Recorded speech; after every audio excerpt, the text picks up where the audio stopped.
got in trouble the other day for having an opinion. Oops. Such is the day and age of the internet. Am I right?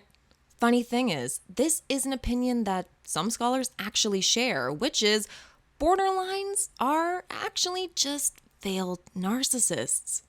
Of course, the borderline community took to my comment with an ironic fury of narcissistic rage, but don't worry, I'm here to explain my heinous accusations, and I'm going to use a screenshot someone sent me in response to my troubling realization.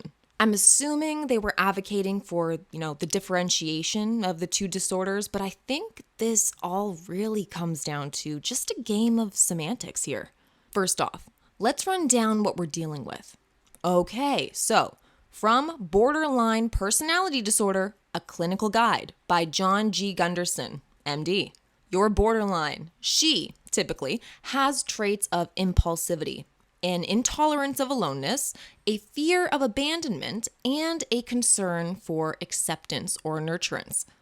Your narcissist, which is now statistically male or female, whereas it used to be primarily a male-dominated disorder, has a grandiose self-image, a sense of superiority, a need to be admired, and are concerned about their status and task performance. Here's where they supposedly overlap, with their sensitivity to criticism and rejection, ragefulness, and entitlement. Some of you probably already have your backs up against the wall with that last one. Borderlines? Entitled? No, they hate themselves. Oh yes, they do. But there's also that underlying feeling of entitlement that is a direct result of their victimized disposition. Both BPD and NPD have a deep resentment for people for making them feel unseen or like bad objects. They didn't ask to be born, but yet here they are. They are a victim of reality and feel inherently entitled to some sort of compensation because of it. Borderlines feel emotions much more intensely and for a much longer duration of time, so our pain feels all-consuming. And when it consumes us, we can no longer function like the rest of society. Watching neurotypical people go about their daily lives, seemingly not having to deal with the tsunami of emotional instability day in and day out, breeds a special type of resentment. Everyone else can function just fine, but I can't because I'm disordered. Everyone should just give me a break. I'm entitled to it after all I've been through. Pointed example, but you get the picture. Let's take a look at these BPD traits again. Ignoring impulsivity for a minute, we'll come back to that. An intolerance for aloneness. Well, let's think about this for a second. We know narcissists literally need people around them to regulate their ego functioning. They literally don't have a sense of self without people reflecting and validating who they are back to them. NPD needs people to function like a car needs fuel. Isolate someone with narcissistic personality disorder for too long, and they'll start to slip into a state of psychosis and actually become unable to reality test. So yeah, an intolerance for aloneness? I'd say this is definitely an overlapping characteristic. So we're just gonna put that right over here in the middle because I think that belongs more over here, don't you think? All right, moving on here. We've got fear of abandonment. I don't know if any of you have walked away from someone with narcissistic personality disorder before, but you don't typically get very fucking far.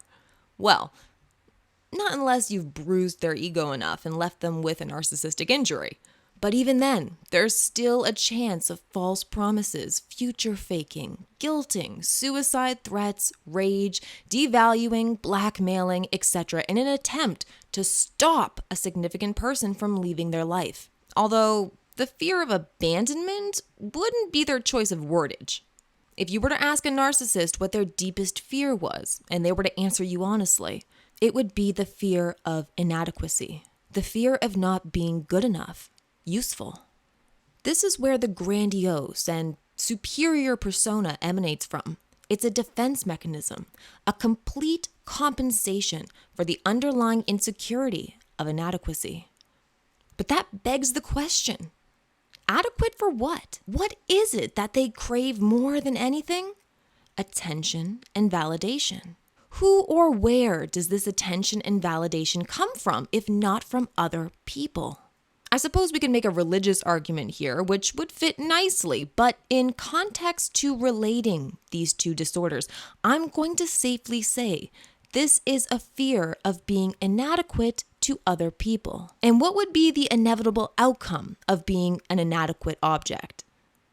Being discarded and abandoned. Are we starting to see how this could be a semantic argument?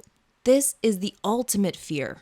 Although the grandiose self-image would only allow them to conceptualize and articulate to the depth of fearing inadequacy because, who needs people? But we know better. So we're just going to put this one also right over here in the overlapping characteristics, right? Fear of abandonment, fear of inadequacy, same thing, right over here. Moving on to concern about acceptance and nurturance. In the overlapping, we have a sensitivity to rejection, which, correct me if I'm wrong, but to my mind is just another way of saying a concern about acceptance. I mean, hell, looking back over at the NPD traits, a need to be admired. That too translates in my mind to being concerned about acceptance. Now, the nurturing part, I wouldn't say NPD are so much concerned with it as that they expect it. NPD flip between playing the stern, all-knowing, all-seeing parental figure in a relationship to being the thoughtless, impulsive child in need of parenting and nurturing. NPD expect acceptance and nurturing, and if they don't receive it, you are now the enemy. So again, we're just gonna move this right over here, I think. I think this fits better over here, right? Right there. Perfect. Lovely. So let's take a quick look over at the NPD side for a minute.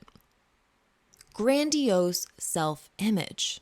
Well, we borderlines do experience a type of mania that is pretty equivalent to a grandiose self-image, but it's not as consistent as with NPD, so we'll leave that for now. Sense of superiority. Okay, well, over here in the overlapping, let me direct your attention back to entitlement. Again, please, someone correct me if I'm wrong, but I don't see how one can feel entitled without having an, albeit potentially subconscious, sense of superiority. Being a logical, rational human being with access to the internet to watch this video, I'm sure the borderline you're referencing in your own head has access to the same, yes? Knowing that there are people out there living on the street with nothing, absolutely nothing, no home, food, family, or friends. Life is not fair. Yet both NPD and BPD feel entitled to their wants and needs, knowing there are people out there who don't deserve nothing, but have nothing. This implies a level of superiority in the confines of their own mind. No? Just me? Well, until someone can correct me on that one, I'm just gonna move this little guy over in the middle as well. How about right here?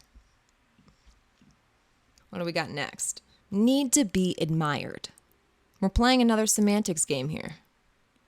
Would a borderline say they need to be admired? Maybe if they're comorbid histrionic, but otherwise, that wouldn't be their choice of vernacular. What's the borderline's crack? They're addicted to presence, intimacy. They're addicted to being seen and accepted for what is being seen. The definition of to admire is to regard with pleasure, wonder, and approval. Intimacy, pleasure, presence, wonder, acceptance, approval, potato, they sound pretty close to me. So we're also gonna move this over here. We can fit it right there. Concern about status and task performance. In the general sense of the word, borderlines aren't typically concerned with status, but they are in terms of status within a social group and especially within a partnership. They'll constantly be assessing and concerned about the status of their relationships and if they're performing tasks adequately enough to be accepted and to not become abandoned. So both, in a way, are concerned about status and task performance. So again, we're just gonna keep moving on these little traits to the middle of our Venn diagram here. Because really, they both rely on people for their sense of self and emotional regulation, and they are both, therefore, codependent. Yes, the narcissist is codependent, and if you're dependent on something that is autonomous and can leave you, you're going to become terrified that it will and feel like a constant victim of circumstance because you need people, but yet people are ultimately untrustworthy. At least that's what you've been taught your whole life if you've got this personality disorder. Early on in life, both the narcissist and borderline experienced emotional invalidation, neglect, and or abandonment from those around them. They came from the same war zones and have the same battle scars. The difference is what their individual immature psyches chose to do with that pain. They were both given the message, you are a bad object, in some shape or form. The way NPD protected themselves from this harsh and confusing message was to create a false self, a caricature of a personality, a projection of perfection. They are a projection of perfection, and they will die on that hill with their fingers in their ears singing, na na na na boo boo, I can't hear you the whole way through, because facing the reality of the alternative is far too painful for them to accept. The reason this is a disorder, and they're not just assholes, is because this projection of perfection, this God complex of the all-knowing and all-seeing self, is a complete delusion, and a strong enough one to actually fracture their ability to test reality, which typically leads to a pretty dysfunctional life and very chaotic relationships.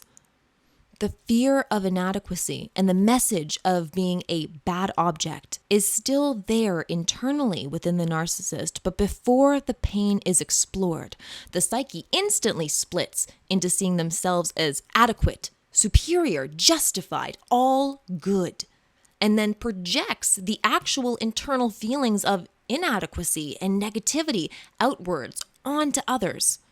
The brain does this subconsciously as a defense against the pain of their internal and external reality.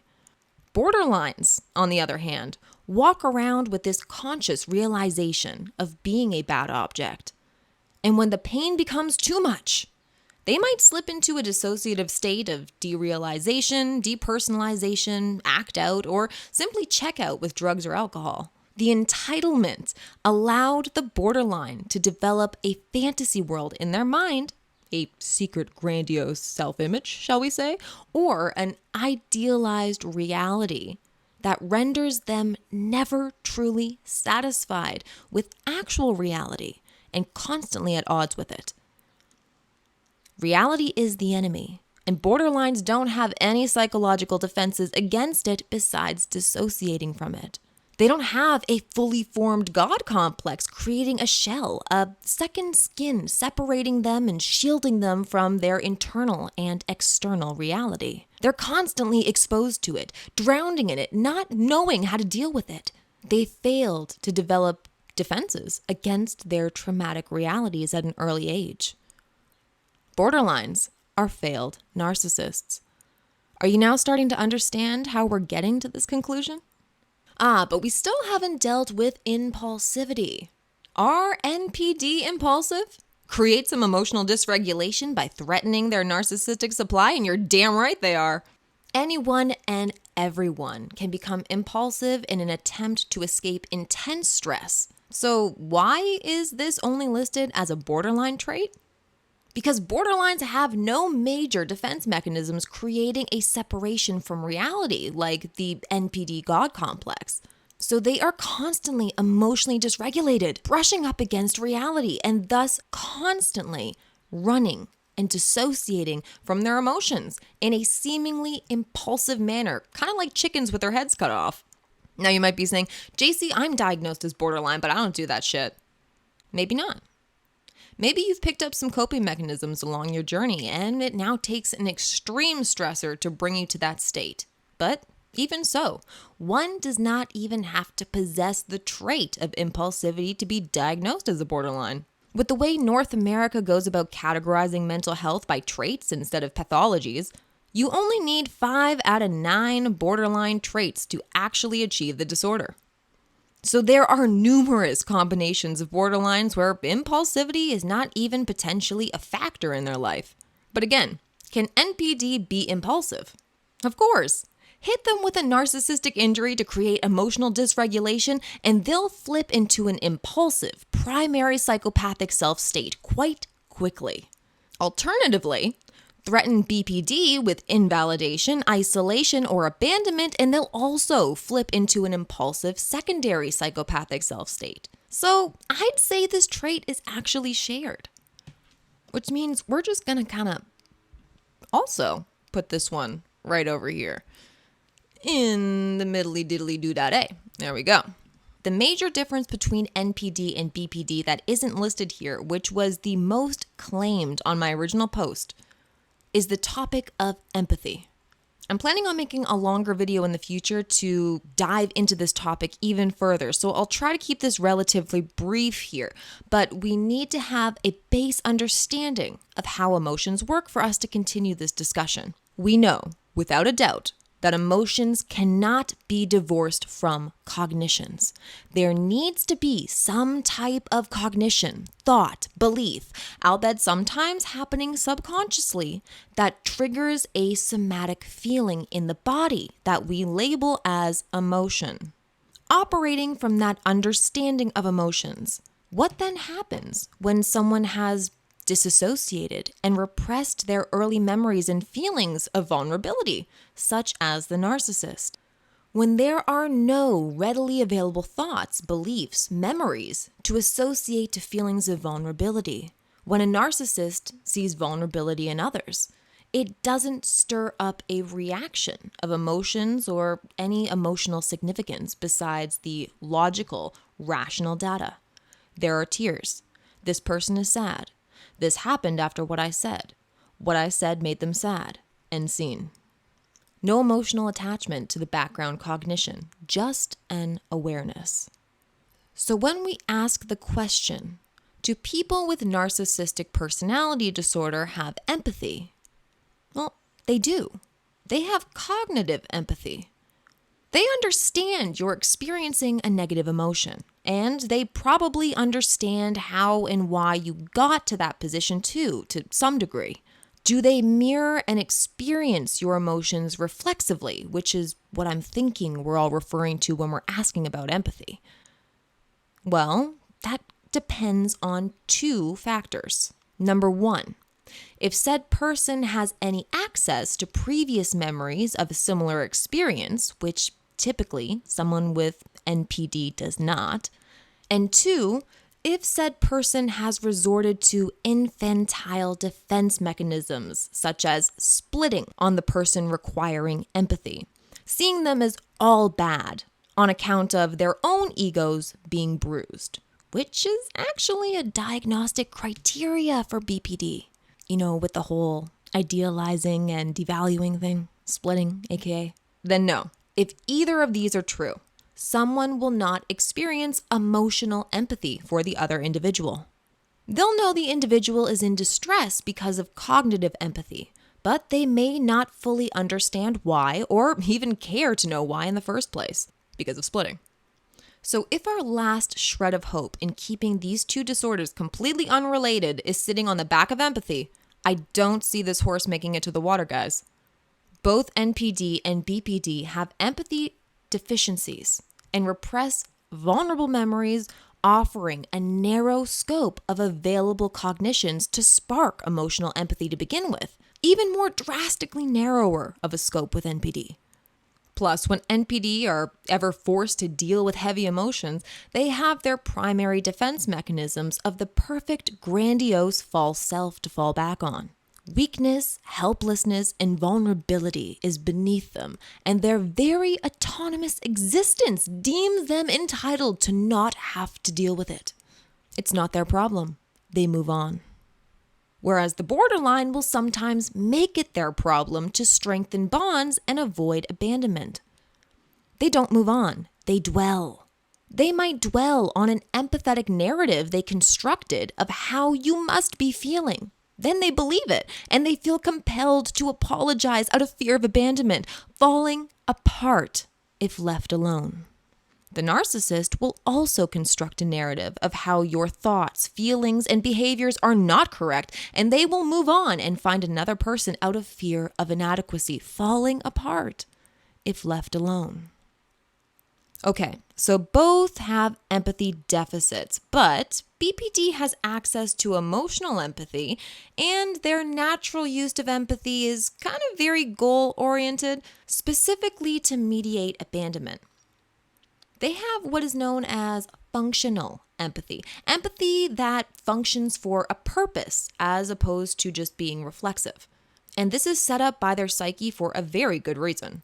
And that's because borderlines feel emotions a lot more intensely and for a lot longer periods of time. They quite literally feel like they're drowning in emotions at times. Like they can't breathe. It's that intense. So of course, they're going to be very selective about what emotions they're willing to empathize with. I feel like I've been talking for forever here, so we're just going to quickly wrap this up.